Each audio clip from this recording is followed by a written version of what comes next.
You are listening to the Keep the Weight Off podcast with Dr. Angela and Marchelle, episode number 153. Welcome to the Keep the Weight Off podcast, where we bust all the dieting myths and discover not just how to lose weight, but more importantly, how to keep it off. We go way beyond the food, and we use science and psychology to give you strategies that work. And now your host, Dr. Angela Zechmann. All right. Hey, everyone, and welcome to the podcast this week.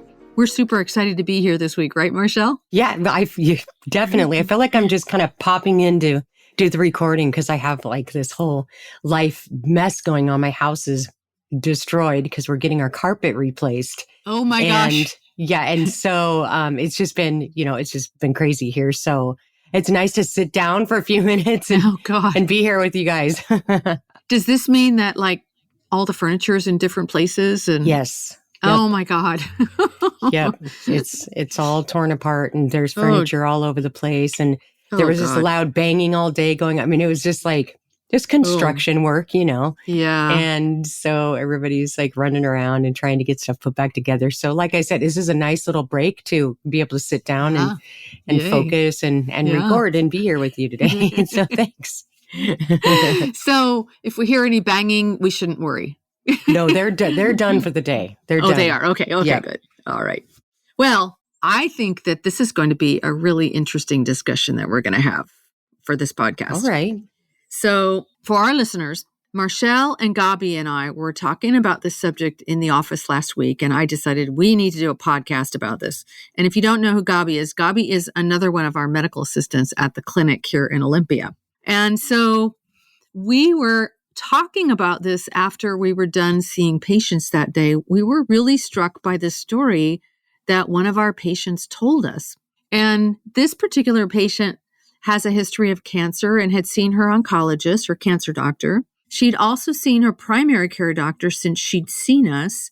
And she said that both of them asked her why she was taking weight loss medications. Why did she need medications? Like, why couldn't she just diet and exercise? And just listening to her tell the story and the energy that was coming from her, I could already feel my blood starting to boil. Do you remember this? Me too. Do you remember this, Marchelle? Yeah, I do. Oh, and then it gets worse because she told us that her primary provider is a medical doctor, so an MD, who happens to be this teeny tiny little Russian woman. And she said, the doctor said something along the lines of, and I don't really remember the specific exact words, but something like, everyone wants these drugs. It's a social media craze. I feel like I should have a Russian accent, but I'm not going to do that. Right. She's like, nobody wants to do the work. I'm so sick of this. You have to stop eating so much. You have to exercise. I'm totally against these drugs.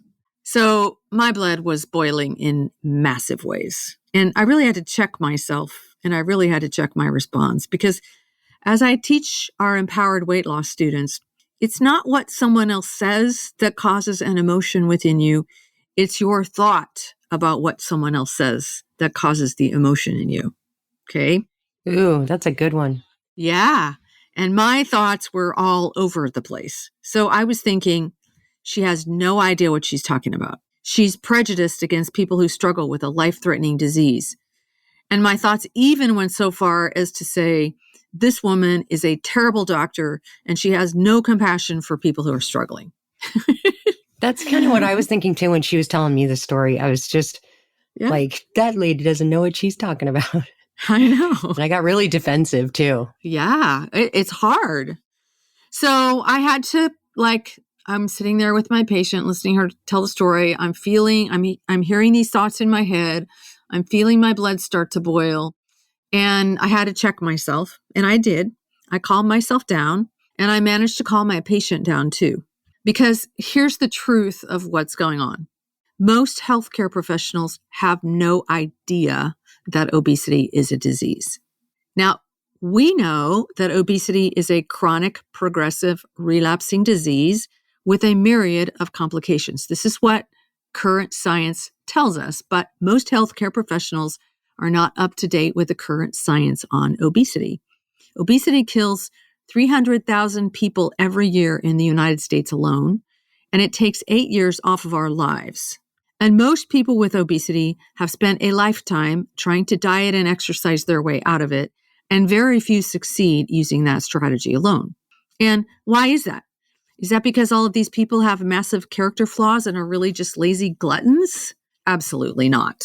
It's because obesity is a chronic, progressive, metabolic disease that in most cases cannot be fixed with willpower. Does that make sense? Well said. Yes. Okay. So I want all of our listeners to know most healthcare professionals do not know this. Most healthcare professionals are very biased when it comes to their patients struggling with obesity. In fact, a 2020 survey of medical schools showed that on average, medical schools spend 10 hours on obesity education. And, frankly, that's actually more than I got, more than I thought, and more than I got. And half of the medical schools that were surveyed said that increasing time spent in obesity education is a low priority or absolutely not a priority at all. And so this disease is underlying so many other health conditions, and medical schools don't care, and doctors think it's a willpower problem. That's the upshot. Yeah, I'm shocked by what I'm hearing right now. Yeah. Well, and then just the other day, I watched an interview with a very well-known medical ethicist, and his name is Art Kaplan, PhD, who is head of medical ethics at New York University's Grossman School of Medicine in New York City. So this guy is high up and well-respected among the medical community. And he was talking about the ethical issues presented by the new injectable weight loss medications. And he was talking a little bit about the compounding piece. He was talking about some of the side effects. A lot of what he said I agreed with, but his bias was very clearly evident in what he had to say. He said, quote, "I think people may be better off trying to manage weight with diet, calorie counting, or lifestyle changes. After all, you could stay on these drugs forever to maintain your weight, but it's not cheap," unquote. Later in the talk, he says, after all, it's seen as a disease, meaning he doesn't know the science. He doesn't know that it is a disease. Right? Like I said, I'm shocked at this. I know. Yeah, I don't understand. This is a respected medical ethicist who's saying this stuff. He has no idea what he's talking about. He does not understand the science of the appetite regulation system. This is clear from what he says. He does not understand insulin and insulin resistance and how the high insulin levels affect the brain's appetite center. This sort of bias just infuriates me to no end. And he is doing nothing to help people who are struggling understand that they're not to blame for this. He's doing nothing to help other doctors learn more about obesity. He's teaching with his implicit bias that this is a willpower problem that wouldn't have happened except that people just got lazy and they overeat because they're gluttonous. Yeah, I mean, also, I've heard that, other doctors think it's a food addiction. And I even think if people think of it as an addiction, I mean, we're getting closer to where we need to be, but it's still just so misunderstood. I don't It's totally understand. misunderstood. Yeah. So you know what I did? I'm not going to let this go, right? Yeah, I did some research, and I went and I looked up the Joint International Consensus Statement for ending the stigma of obesity. Okay. So that's a lot of words. Let me say it again. The Joint International Consensus Statement for ending the stigma of obesity. This statement was published in 2020. It's a statement that was developed by an international team of experts, all of whom were concerned about the terrible effects of weight bias in the workplace, in education, and in healthcare settings. This article is profound, and it addresses the stigma that people with obesity struggle with on a daily basis, like exactly what our patient was telling us. So I'm going to read verbatim one important section in the consensus statement, and I hope that it makes sense. Sometimes when you hear things verbally, it's different than reading it from a piece of paper. So I'm hoping that it makes sense to all of you listeners. So this section is titled "The Science of Obesity versus Misconceptions in the Public Narrative of Obesity." Okay.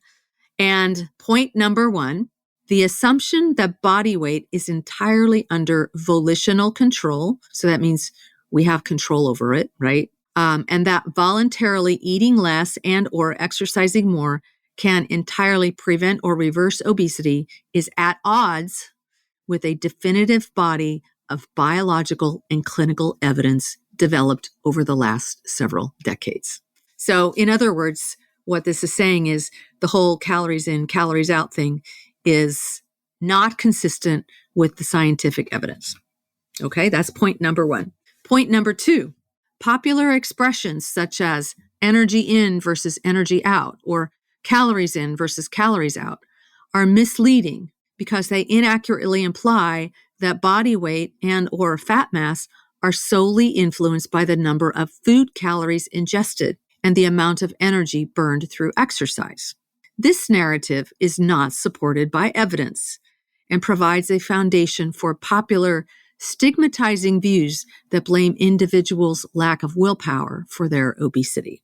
Okay, so that was point number 2. Do I need to translate that? No, that was good. Yeah, that was good. That was a good one. Yeah. Point number 3, the idea that obesity is a choice is a misconception, inconsistent with both logic and scientific evidence, showing that obesity results primarily from a combination of genetic, epigenetic, and environmental factors.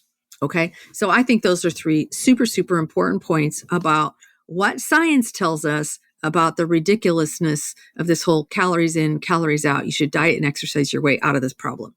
So I put a comment under Dr. Kaplan's article saying, Dr. Kaplan, your comments demonstrate significant bias against people struggling with the disease of obesity. Please read the following article. And I put a link to the consensus statement. So, Marchelle, guess what happened? What happened? Well, I just checked, and Dr. Kaplan has not commented or made any apologies, but several other people have commented. Now, remember, these are all healthcare professionals. This is a medical listserv, and it's obvious that the people who commented have not read the consensus statement. They said things like, if you tend to obesity, manage your calories, own your genetics, don't just curl into a ball. And another commenter said that my use of the words, the disease of obesity, is overly melodramatic, which I got a kick out of that. Wow. Okay. So I just want our listeners to know that there's a lot of education that needs to happen just in the world of healthcare to end this bias. Our patients have been in tears as they've told us some of the terrible things their doctors and healthcare professionals have said to them. There is bias everywhere, and the medical world is unfortunately no exception. So I have something swimming around in my head really quick that I wanted to bring up. So I totally understand what you're saying, that, you know, it's a disease. Obesity is a disease. Mm-hmm. But there's some point where choice is involved, because you know, making the right choices to better your health, you know, that some of that does come from personal choice, right? Well, what I can say is that when you have the disease of obesity, your brain is screaming for food all the time. Like there's no off switch. Yeah, I understand that. Yep. Either that or you don't think about food all day, and then at 3 or 4 in the afternoon, the switch turns on and it's really hard to stop. Okay. And the cravings are insane and intense. And it's interesting because when people use medications to calm the brain down, they just are like, wow, like I always thought that I had a problem with my willpower, and right. And I've experienced that myself. Yeah, I totally understand what you're saying. I just was, I don't know, I was just kind of swimming around in there, and I just wanted to bring it up because I don't know, I just don't know where the inability to control it and being able to take power over it and change it, if that turns into willpower or not. Would that be considered willpower? No. Okay. You only have, the research shows you've only got 15 minutes of willpower anyway. Like, right. You can't, like they've done experiments. I've heard you say that. Yeah. Like, there's no way you can fix this with willpower. Okay.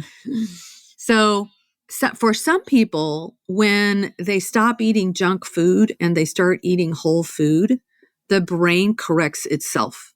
And that is a remarkable thing to see. Like I have seen plenty of people when they just stop eating cereal for breakfast, like their whole day goes so much better. Yeah, but that there in itself is a choice though. But they they made the choice to do it though, right? So exactly. I think that's why people get maybe confused about it being a willpower problem, because at some point there is a choice that you have to make. And so I can understand why that can be confusing to just playing the devil's advocate. I do understand like why it's so confusing, that this subject is so confusing, because even I, as much as I know, which is very little, but even, you know, with a little bit that I know, I still question whether or not it's a willpower thing. Yeah. Just experiencing it myself. So I just wanted to bring that up. But we can move on now.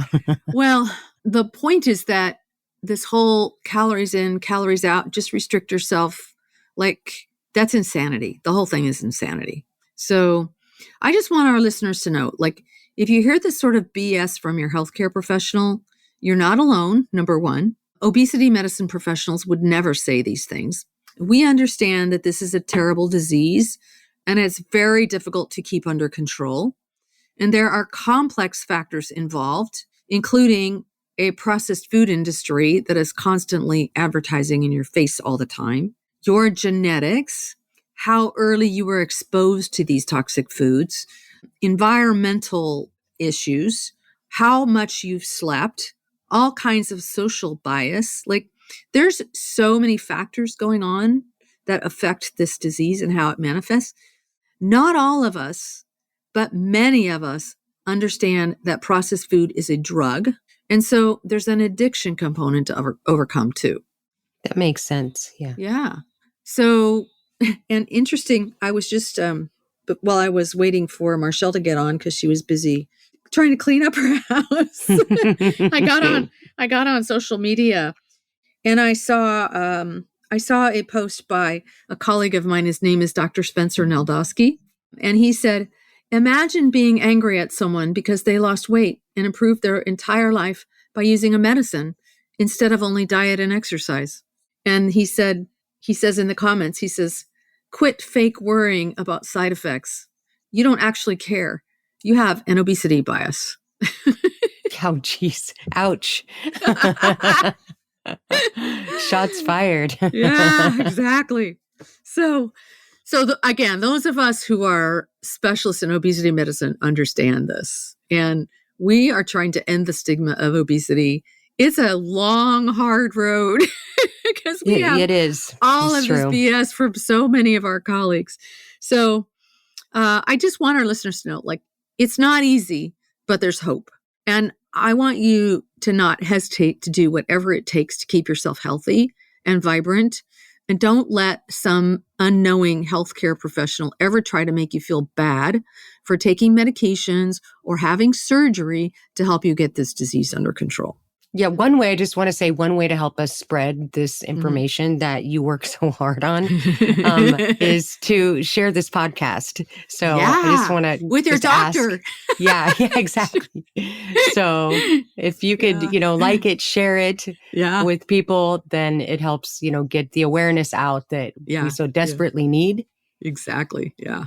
All right. Well, I need to take a deep breath because these stories just really make my blood boil. They do, me too. Again, most healthcare professionals are just simply ignorant and they just don't have the training that they need to be able to treat this disease or even to understand it properly. So again, if you've heard this kind of bias from a healthcare professional, just know you're not alone and we're on your side.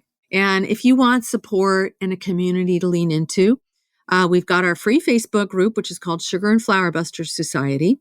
Or if you want more in-depth help, you're always welcome to join us in the Empowered Weight Loss membership. Just go to journeybeyondweightloss.com/yes, and you'll get all the support that you need.